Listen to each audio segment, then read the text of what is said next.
This is the Oakwyn Podcast, featuring Morgan Browne and Michael Uy.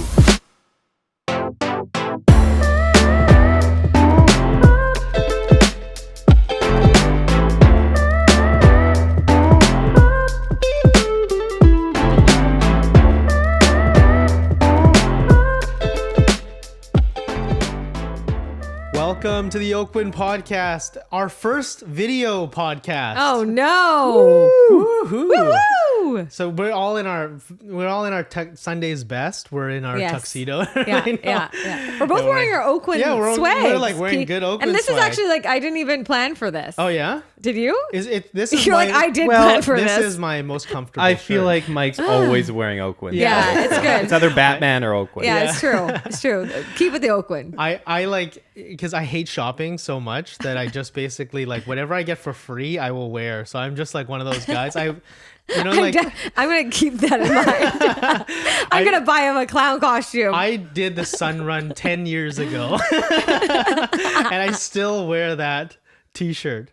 10 years ago. I know. I see it on you. Like that was 10 years ago, And Mike. it's like dated and faded, and I'm very Tattered. high. Oh yeah, it's tattered. I'm very high end. Actually. You're a high end man. Yeah. This is different though, because I feel like we have to be like spaced out and we're like on video. Like spaced out as in like distance. Distant. Or we did smoke something We before. smoked something before we came on, just to lighten the mood. Yeah. It's a new year, Yeah, that's right. 2021. I know, it's huge. What a year. It's like 2020. Did you do any reflecting while you were off, or Oh, of course. Yeah. Of course, yeah. what's your format for that? Like what did you go away for a couple of days by yourself, or Yeah, so I did go away for a couple of days. Yeah, we went to Whistler for 2 days, Pri and I. Nice. And yeah, it was just really nice, just, journaling, doing a like nice walk and stuff like that. It was kind of cool. Yeah, it was good. How about you?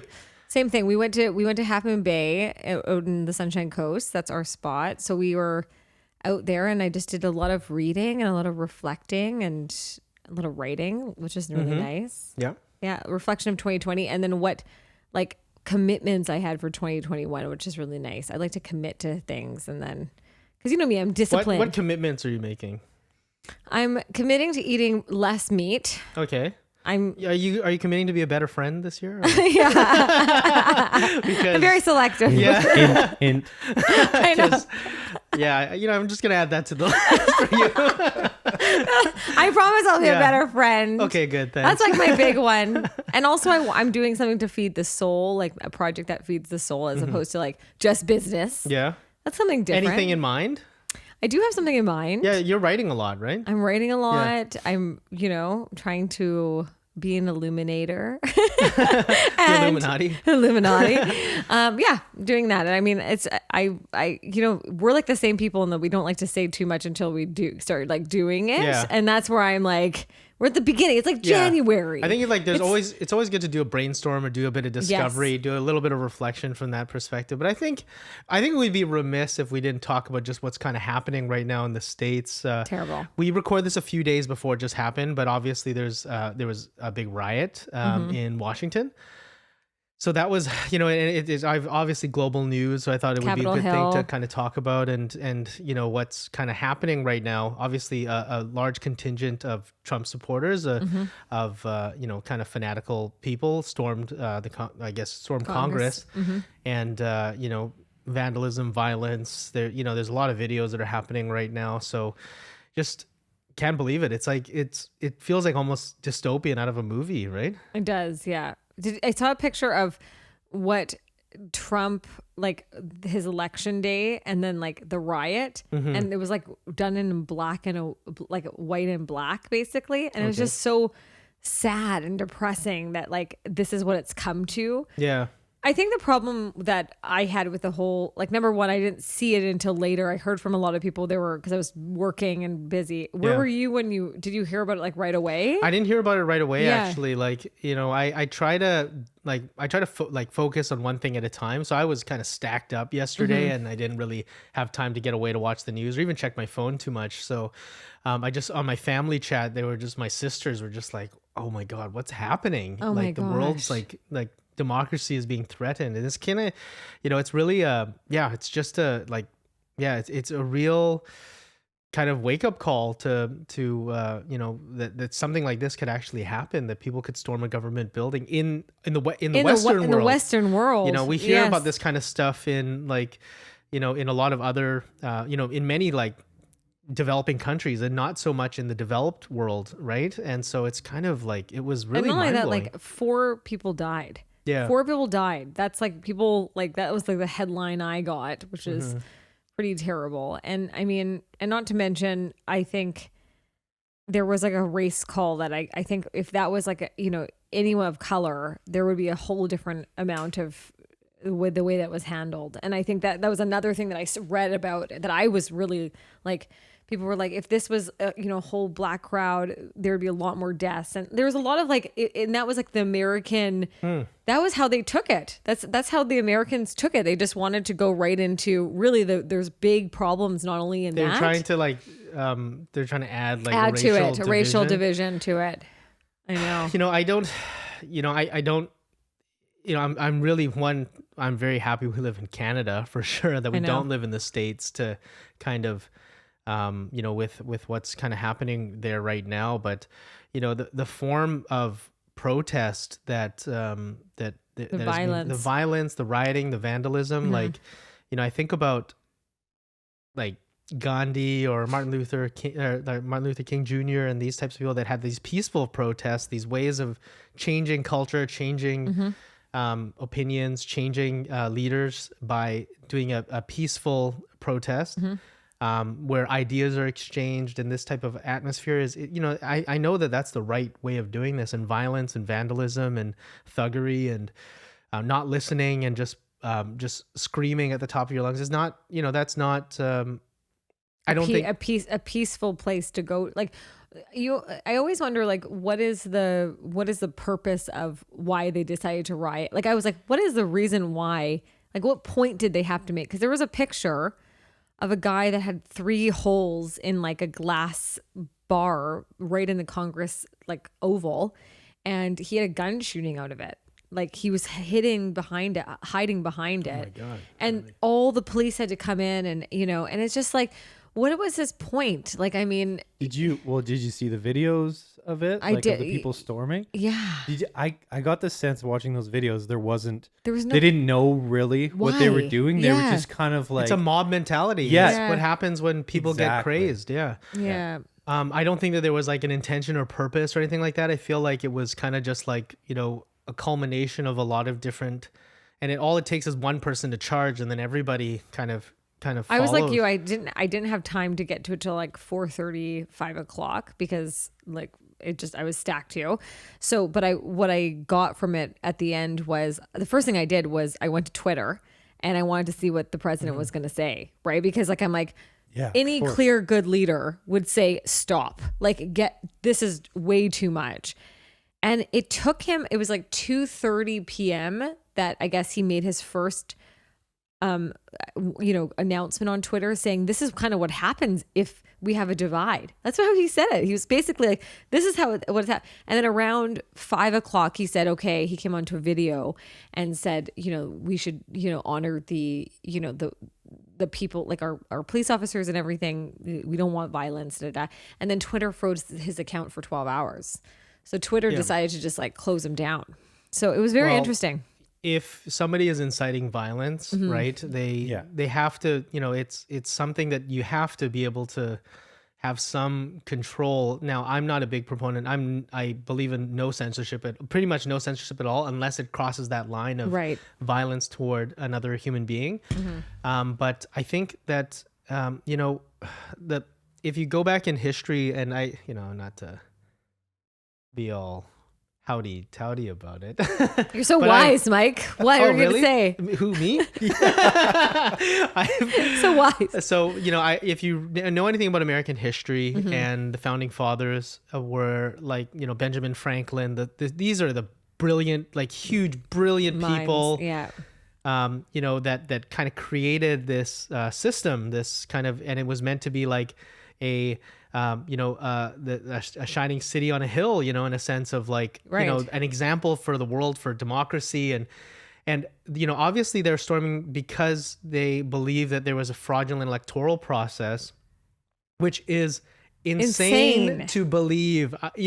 The founding fathers set all these checks and balances I know. against that exact specific thing happening. Yeah. Now, I'm as much of a conspiracy theorist as everybody, and there has been a few little changes here and there in terms of mail-in ballots and stuff like that because of COVID. Yeah. But there's just no way that, you have state-run organizations, federal organizations, third-party organizations all looking at this process, and it's not, it's really, hey, I'm a suspicious person, but there's just, and being this kind of being I think propagated. he wanted fair and share. So Square. Biden, square and square. Thank you. Fair and share. Fair and share. Fair and square, people. Yeah.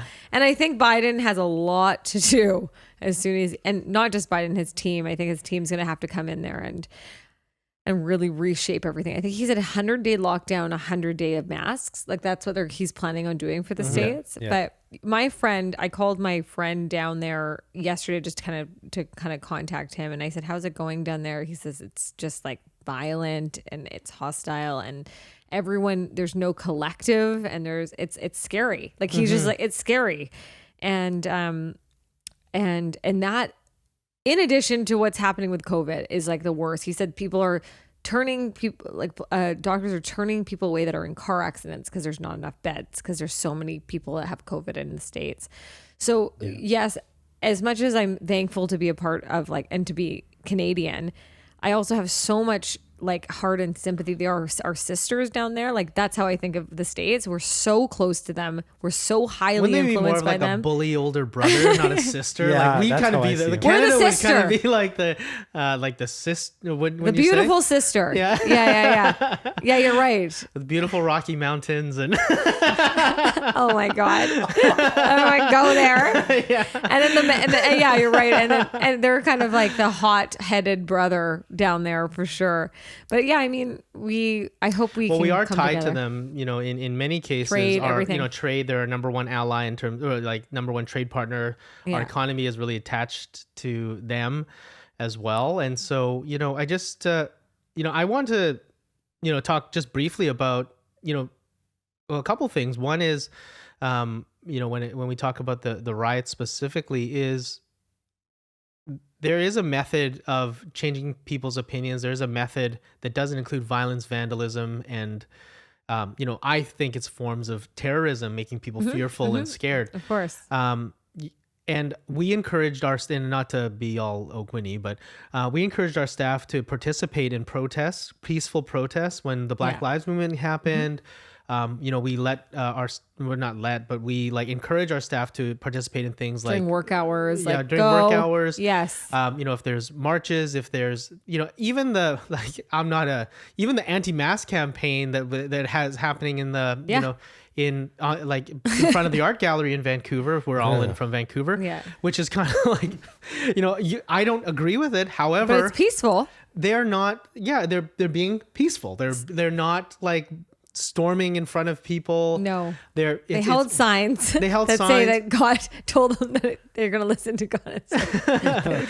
Yeah. I'm like, oh my God, John, don't look at this. But at least that is a method. And you know what?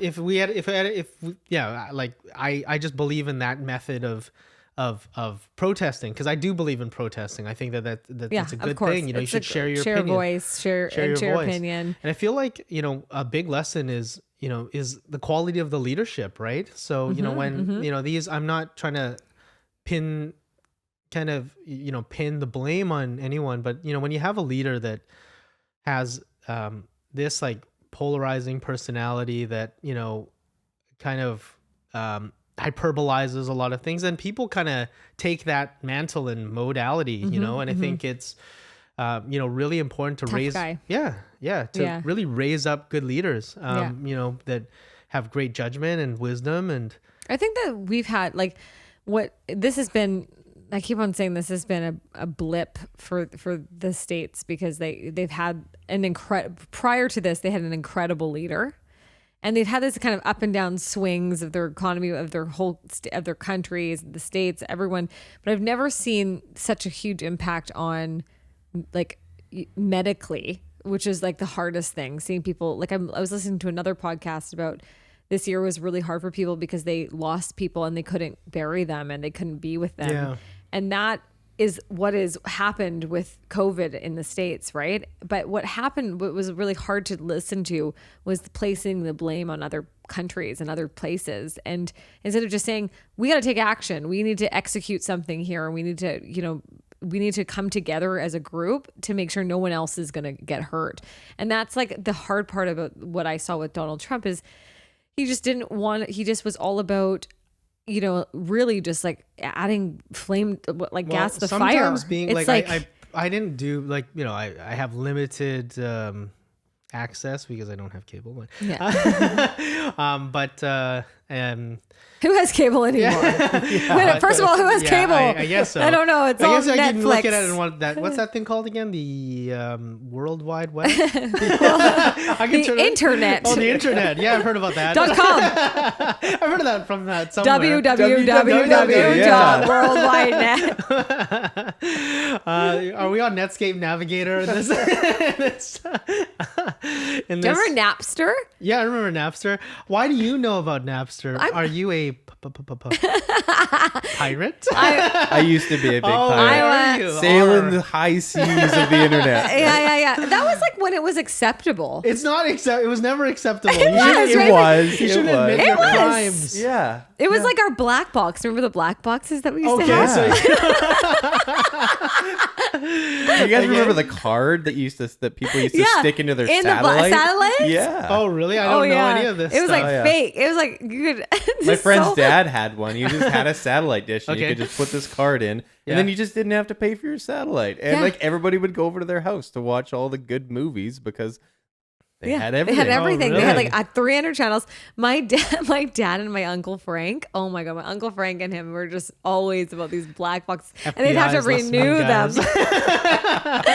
Don't you look at that warning in the beginning of the movie that says like FBI warning? If you're watching this on a black box, you're going to prison the rest of your life, and you're like, fast forward.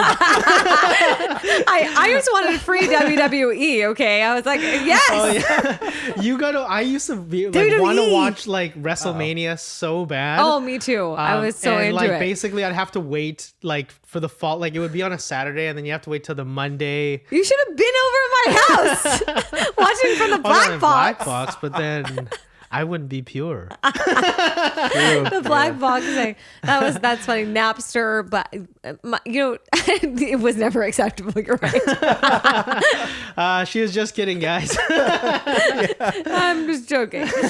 Oh, that's so funny. Yeah, no, I mean, we are in a I think it'll be, it's not about how hard you fall, it's about how you recover. That's really the truth. That's very true. I mean, let's just see what they do. I have a lot of, I'm giving a lot of my blessings to them, a lot of my wish. I am putting, exactly. I'm pray for those people. Honestly, I really am. Yeah. And it's going to be Joe Biden, Kamala Harris, and they have to lead the charge, and regardless of your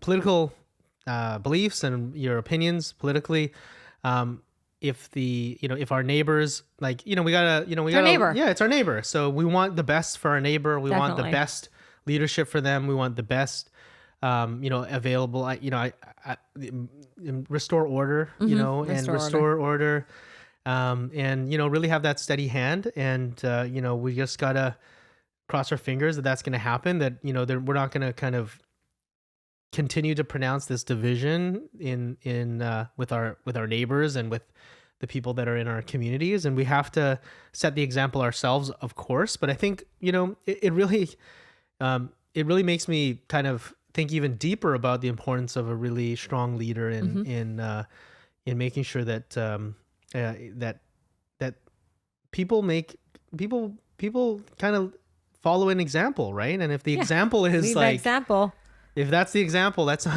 not what we want to see, right? No. But so we just have to kind of move on and move forward and strive forward ahead of what's happening for greatness.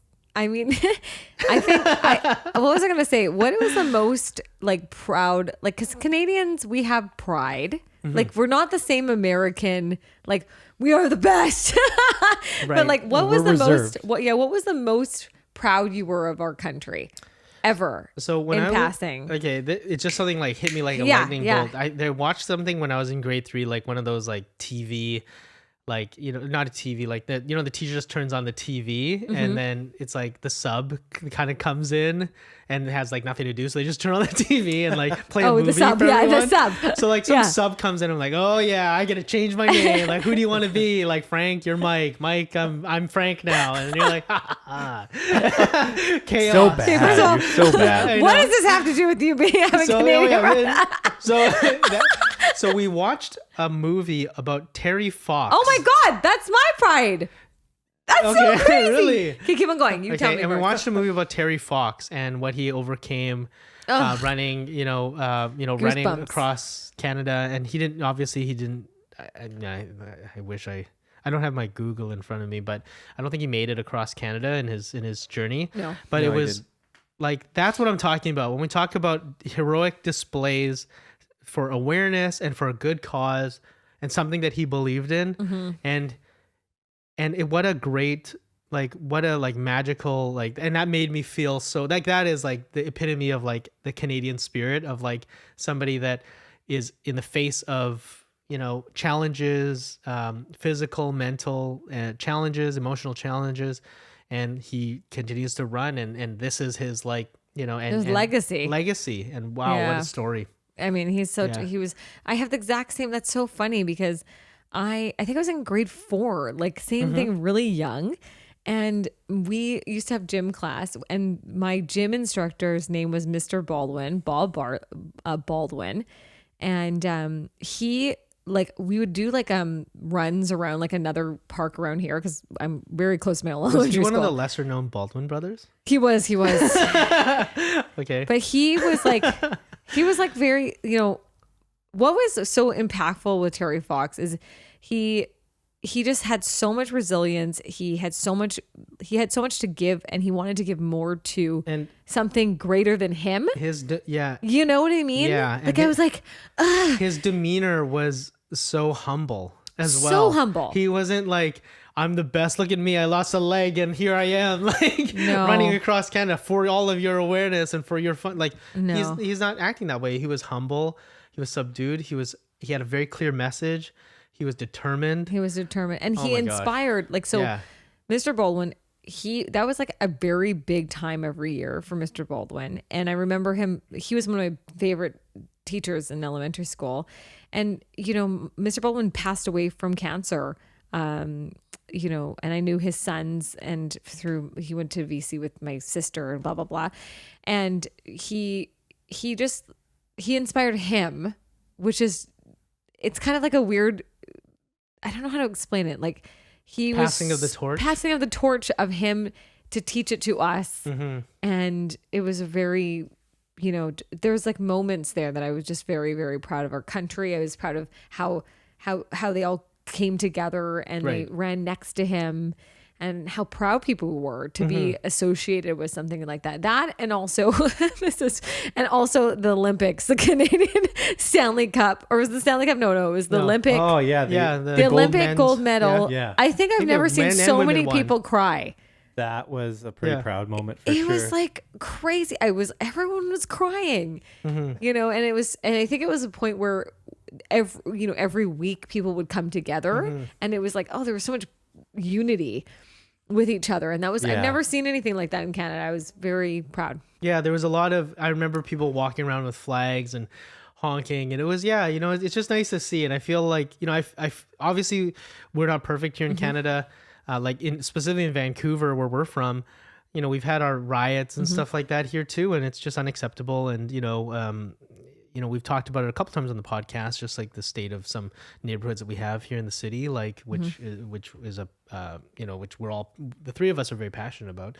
And there's something else that I'm really passionate about with Canadian made me really proud was to see the BC assessments come out. Oh, Perfect segue. that segue, Mike. That is the worst. Oh no, I nailed that one. Yeah. That's something I'm proud of. That The BC assessments. The BC assessments are out. the BC assessments are out. And on that note, guys, up next, we're going to talk about BC assessments. Hey guys, thanks so much for listening to the Oakwyn podcast. If you want to get some more information about Oakwyn, go to www.oakwyn.com/join and check out that message box and say that you'd like to meet one of the leadership teams. We'd love to meet you and tell you a little bit about Oakwyn. And You may, actually you're gonna. yeah, you're gonna You're if gonna you get type it. in, you have to type in. If you do not, I'm very strict. Or we are very strict. You have to type in the message box pod 2020 and you'll get a free piece of mystery swag. Wow, that was in unison. The mystery swag's really good right now. Yeah, it so is. go ahead, guys. We're wearing some of our swag. There you go. Oakwyn.com/join. Okay. See you soon. Welcome back, guys. We're talking everything about BC assessments. Woo!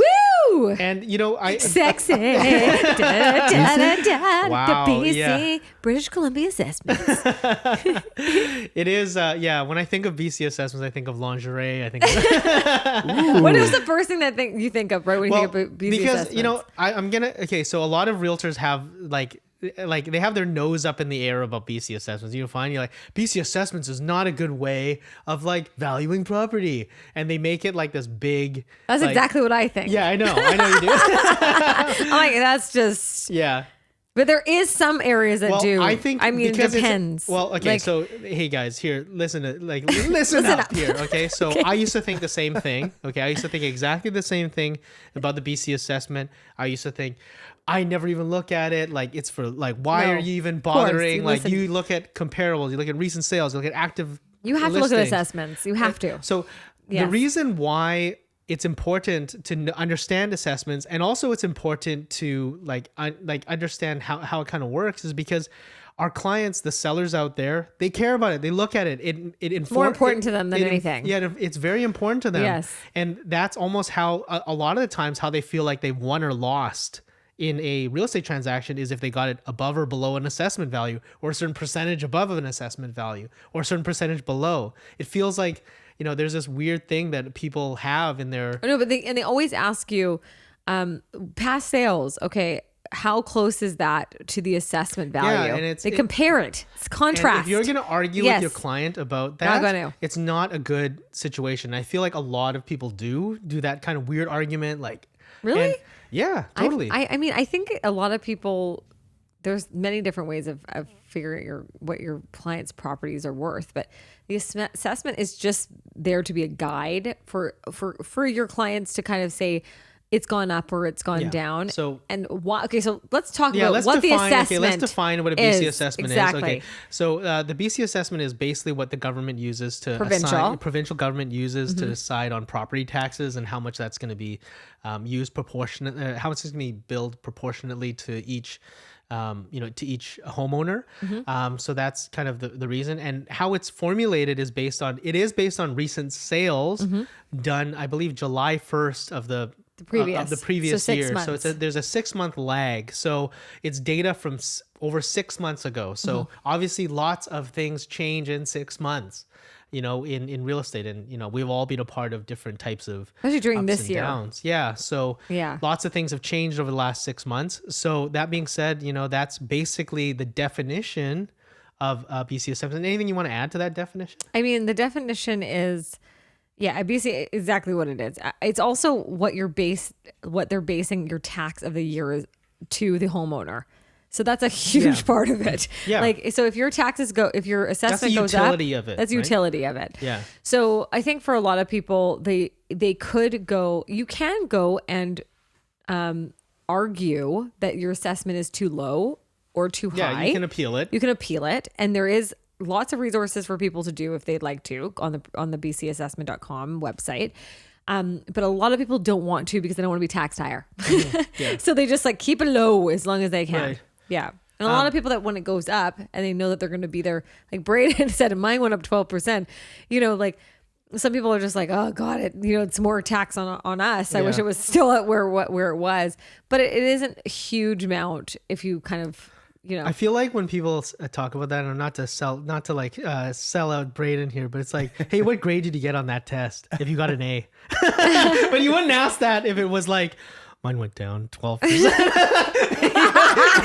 You'd only be like, if you get an A, you're a winner. Yeah, You're a winner. I am definitely a winner. To be honest, it's still 25% below what we paid. So my taxes are sweet this year until next year when they figure that Isn't out. that so funny though? People, and that's another thing. There's a lot of people like I know in my neighborhood, all of the assessments are way below what they're selling for. Like there's houses that are selling 2 million upwards and their assessments are at 1.2, 1.3. So they just haven't even lifted off to that space yet. And I mean, well, it's like when you do a big renovation, it doesn't. and they don't tell BC assessment. Right. Let's talk about that. That's what happened with us. Exactly. Yeah. So basically, it doesn't account for major renovations. It doesn't account for strange layouts and stuff like that. So we've all been in the apartment building that has the apartment unit or condo unit that has the worst layout in mankind, but it's big, and that's gonna have such a huge assessment price. Like, because the square footage is there. I think I used to live in one of those. Yeah, big square footage. Yeah, and that's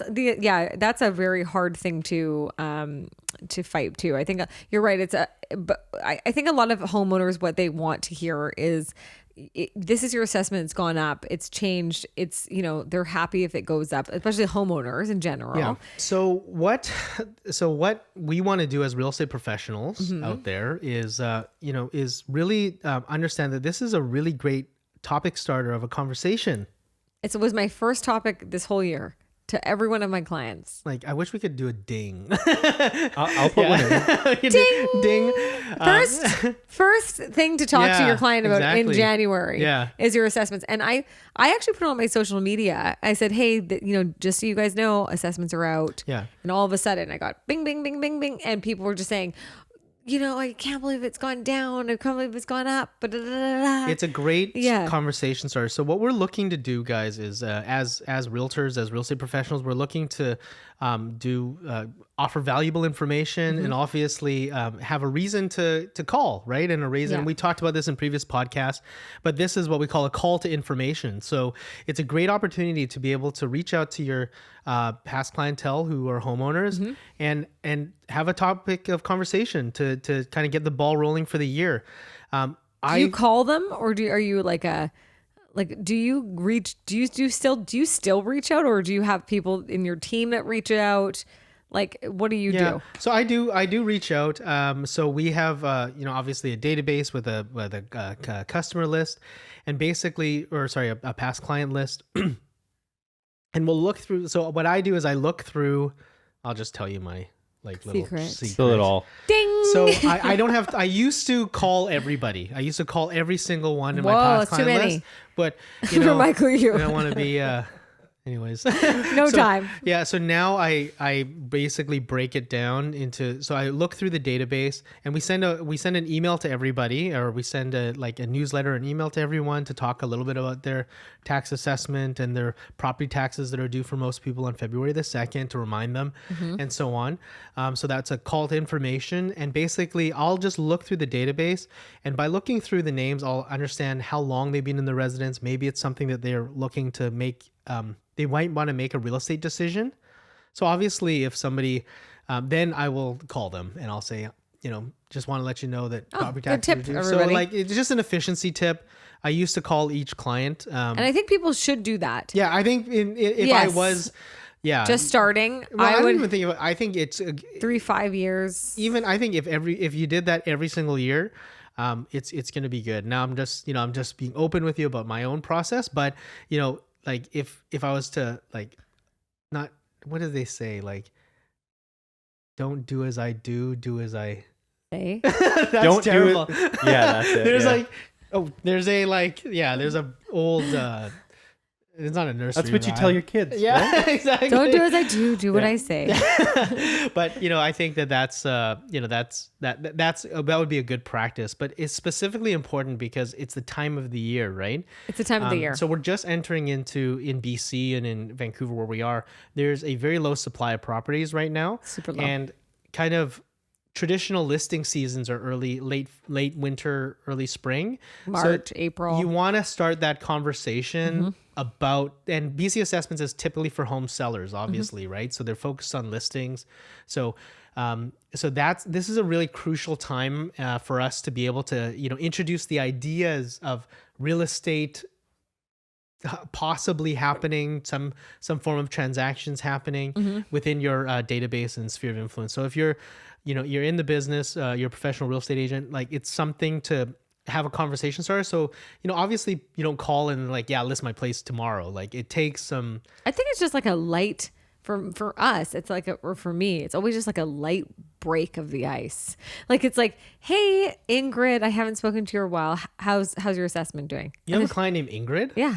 Is she does she eat Swedish meatballs and No, she's South African. She's South African. She's super cool. She has a picture of her meeting Mandela in her house. Really? Yeah. Wow. Like she's pretty like, I have powerhouse women. Wow. So Shout out Nelson to Mandela, Yeah. we were just talking about the protests. So Nelson Mandela is a perfect example. He's locked away in prison for like forever. Yeah. Comes out like a young man, and then he comes out an old man, and he forgives everyone. that is the best.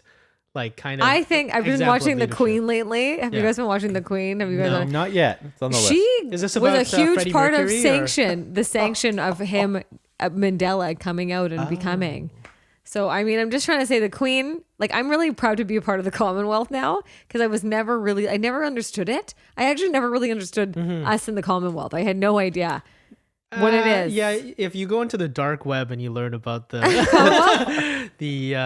But like You Ghana. mean Wikipedia? yeah, if you go into the dark Yeah. web and read about the royal family, I think you might have a differing opinion. Well, the royal true. family is. I'm not going to get into it. Okay, 'cause I would I'm say just like saying, okay? royal. I don't like Prince. I don't like Prince Charles, but I like Prince Diana. Like there's like I gossip with it. Right. But I think what the misconception is that the queen who's been in reign for a long time hasn't done much, but she has done a lot. Like Oh, if you- yeah. and that's what I'm trying to say. And she does it very gracefully with quiet and great. Like, she just has a lot of optimism and acceptance. And I think that's really hard to say about every leader. It's like we're talking about leaders. Yeah. She just like Margaret Thatcher was like totally like bonkers with everything. And then she kind of came in together. They came in together and they worked it out. Anyways, whatever. What was I saying about the...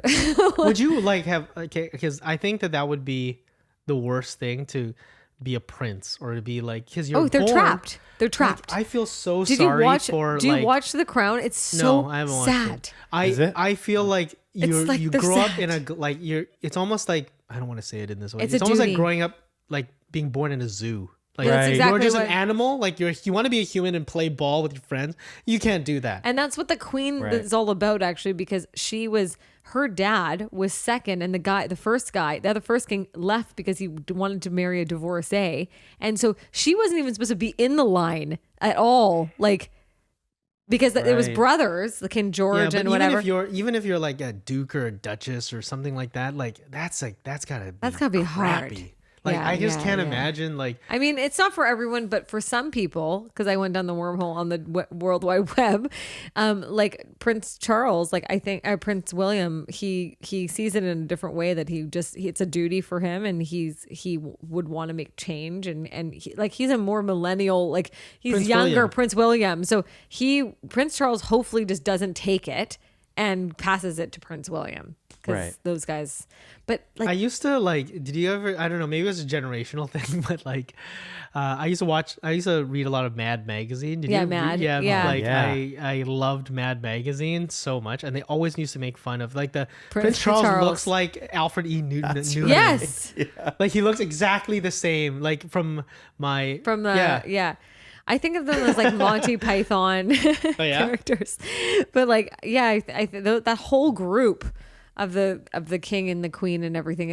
Anyways, it's not my generation; it's my grandmother's generation that was so into it. And then after watching the Queen, I have a newfound respect for what they've all gone through. It's pretty like, you're right. They're like they're in a zoo. Yeah. And they don't want to be there. Like that's the hard thing is, and all the riches, they're already rich, so they don't care about any of that stuff. Yeah. But back to BC assessments. Perfect What segue, I guess back to BC assessments.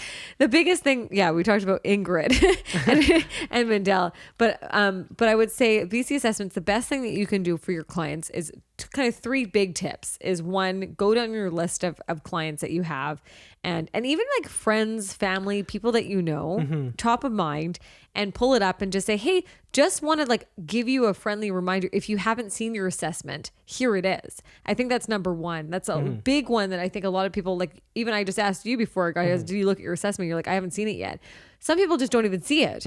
So try and beat them to the punch before their mail gets to them. And I think that opens up a lot of value, a lot of different conversation with what you want to do.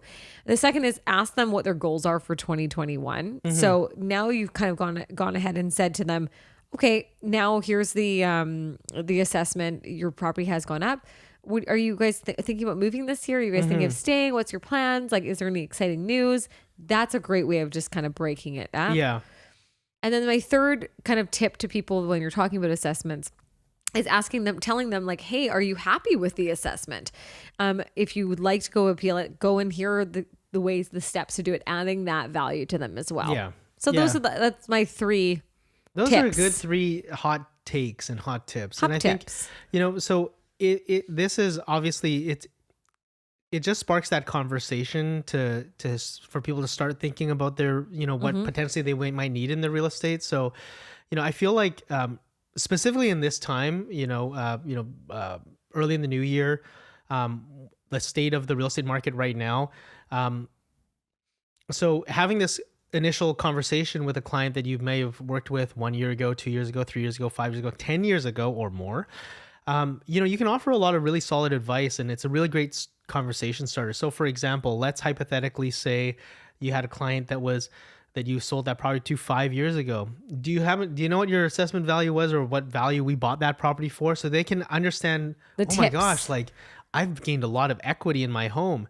And then you can offer a lot of different value. You can say, I've had a lot of different clients. So I always do it in this sense. I don't like to directly state a kind of like, you should do this.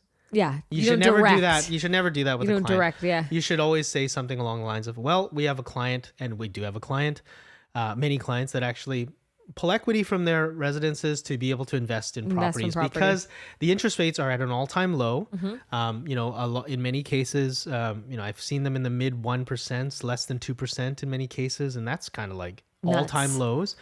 And so they're able to do that and to make a real estate investment, to buy another rental property, or to kind of go from there. The downtown condo market specifically is really flat right now. So we've advised a lot of our clients to let's pull some equity from the property and we'll set a buy price for a 1-bedroom condo downtown in a well-located area, because that's going to go up when Amazon comes in and also when the hospital moves and everything like that. When a lot of the new construction is built that was bought at $1,500 and $2,500 a square foot. Nice. Like if you're buying it at 900 foot or 1,000 a foot, it's going to be like there is that gap there. So we're starting those conversations right now, and that's really what this means, because as a real estate professional, as somebody that's a great realtor, you're offering good advice. You're not being reactive. You're being proactive. What's your number one question that you've gotten so far this year from clients? It's all about the baby. Marriage and baby is a lot, because they're asking. They're like, finally you're settling down. You're actually doing something for yourself. Yeah, it was most of the stuff is. They ask you that. Because all my clients become my friends. Yes, yes. And we're all kind of know each other. Yeah, know each other, and I think everyone, I started my business prospecting, a heavy prospecting realtor. Slowly and surely over the course of 15 years, it's become very much a relationship focused referral business. But it started as all these people that I met them at an open house, or I met them knocking on their door, showing up at their doorstep. I met them, they called one of my small listings, and basically we've been working together for 15 years, and I've been upsizing them. They called into a little condo that I had listed. Is this your and I met them. 15th year this year, or your Yeah, 16th? it's my 15th year. I started in 15th. 2006. 15 years. Wow. And so like it's yeah, well, it's like 15 it years doesn't is feel like like a it. big 15. 15 is a big year. I'm Is it? 13. That's pretty big. I feel like Yeah. 15 is going to be like, oh man, I've been in this for 15 years. yeah. Because we started so young, so it doesn't feel so long. Yeah, I started when I was 23. It feels so- like, how long does it feel like? I feel like mine's like 7 years.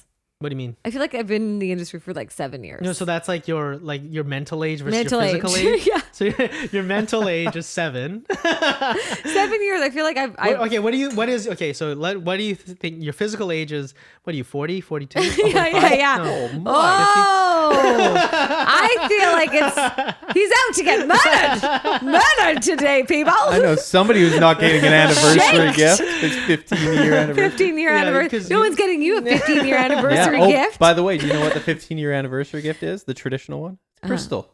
Is it? Oh, Crystal. This is Crystal. your Crystal Realtor year. Oh, wow. I'm getting you a crystal.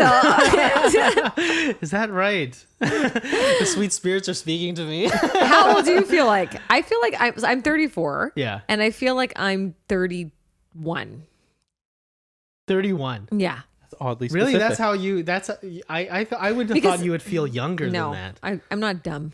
I'm just joking. I think when I hit 30, I really like you've known me. Like I think I really came into my own shape and form. Like really like owned it, and like when you're in your 30s, you're like, okay, I only got 10 or 20 years left of like this craziness. How old are you? But physically, I feel like I'm like 26. Physically, Yeah, you're very healthy. yeah.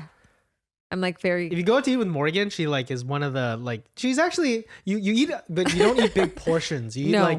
you're like I'm not a big portion. she'll eat person. whatever she wants, but not like in excess. No, I can't unless it's like with my dad. Like I was over at my parents' house. Filipinos They feed me. like the honestly, trough comes out. he was like, I will say my. Well, my family's from the Philippines too. Yeah, I'm not trying to we say that eat so- derogatorily. Disclaimer. we eat I know Carlo so listens to much. this podcast. I know Carlo. No, Carlo no. and I, so we did a dinner with like, so a lot of our Yes. Philippine, like, so Morgan's Filipino. from the Philippines, like my family's from the Philippines, and we did this like dinner one time, like when All we the were- mestizos, the mestizos. and we did something called a boodle boodle fight, which is basically they just throw everything on the table. It looks like a trough of like It's like rice, we're just meat, the pigs. plant- we're just the pigs, and we just laid it out on the table. We all ate with, the and Lion you have to King. eat it with your hands. You can't eat with your. No, so this is what I'm saying. I was watching my father the other day. I'm gonna just make a point. This is like offside. Yeah. Is that we went to go see my mother and father just like recently Yep. because anyways, long story short, my dad does not cook one meal. Like he cooks 4 in 1, like minimum 4 dishes. So we have like clam soup with whatever, and then we'll have like everything is very healthy, but very small portions of a large period. But I was watching my father feed my son. And my dad brought lobster and like rice, and he's like major seafood guy, right? Yeah. And my dad is just shoving it in his mouth. And my mom goes, that's how he was with you guys. And I was like, no wonder, like we have these appetites, but my dad just would always just feed us and with his hands all the time, like constantly eat rice, feed rice, food. So I watched my son for 1 hour just get completely, he was so full. Yeah. I've never seen my son so It was so gentle how you were placing the food in your child's mouth, and your dad's like, "Eat it." I No. can imagine more like baby crazy. Morgan getting like. I didn't get anything. I mean, I think my dad, but he is one of those people, and he's the type of person that will take from his plate and make you eat it from his plate. Like he's that dad, right? Yeah. It's hilarious. Well, that's a very like that's obviously not COVID friendly. However, It's not. it It's is, not. like, I was very- like, this is not COVID friendly. Yeah. But then I was like, it's my dad. I can't say anything to him. Yeah. I can't say anything to my parents. Yeah. So, but it is kind of, it's traditional, right? And Totally. I think like, and it's there's some bonding that happens there between grandpa and Yeah, they look like grandson. monkey. Yeah. And so there's that bonding element, which I think is a big part of being human. So yeah, that's That's what you have to look forward to. I know. So yeah, a lot of the conversations I had was like, about getting married, and then also like the my spawn. I can't wait to see what your kids look like, because I think they're going Yeah. to be so beautiful. And I think like Bless your beautiful. words. Yeah, beautiful. And just like, yeah, I think they're going to be actually because Priya is a very loving person. So I think she's going to give a And lot what are you of talking about? When you say she's 11, does that mean that I'm golden eyes. You're Well, going to be wasn't funny, born Dad. yet. I came to this earth like the Terminator. So just crouched in a parking lot somewhere. A lot of love is gonna. She's as a mother, you're with them for 40 weeks. They actually, Goldie Hawn said this. Mm-hmm. They said the only time that you actually own your child is when he or he is in you. Like after that, it's the world's, right? Like that's what Goldie Hawn has said. You have to That's a allow cool for perspective. acceptance of whatever they want to do, and you have to just be there to help them grow. And I thought that was when I read that when I was pregnant. That's very with Quinn. zen. I know. I read that Yeah. with when I was with my, like when I was pregnant with Quinn, and I was like, you're right. And so I really cherished because I was like, I get to have, that's the closest I'm ever going to be with my son. Right. It's But beautiful. I think on that zen note, we should do our key takeaways. Key takeaway number 1. So, Okay. yeah, key takeaway number 1. So, BC assessments are a great conversation starter to start talking to your past clients about real estate this year. Key takeaway number 2 is to connect with your clients, but also add value with whether they want to appeal it or if they want to get some more information and understanding for the assessment. And key takeaway number 3 is getting into a pattern and a consistent pattern of reaching out with valuable information. So things like BC assessment, property taxes due, and different types of material, I think are really key. Interest rates to be able to stimulate really, really positive conversations and to add value to your clients. And on that note, guys, Thanks for listening. thank you for listening to the Oakwyn podcast. If you've enjoyed this podcast, please do us a big, big fave and rate us 5 stars. 5 out of 5 on whichever platform you're listening to it on, and leave us a little review.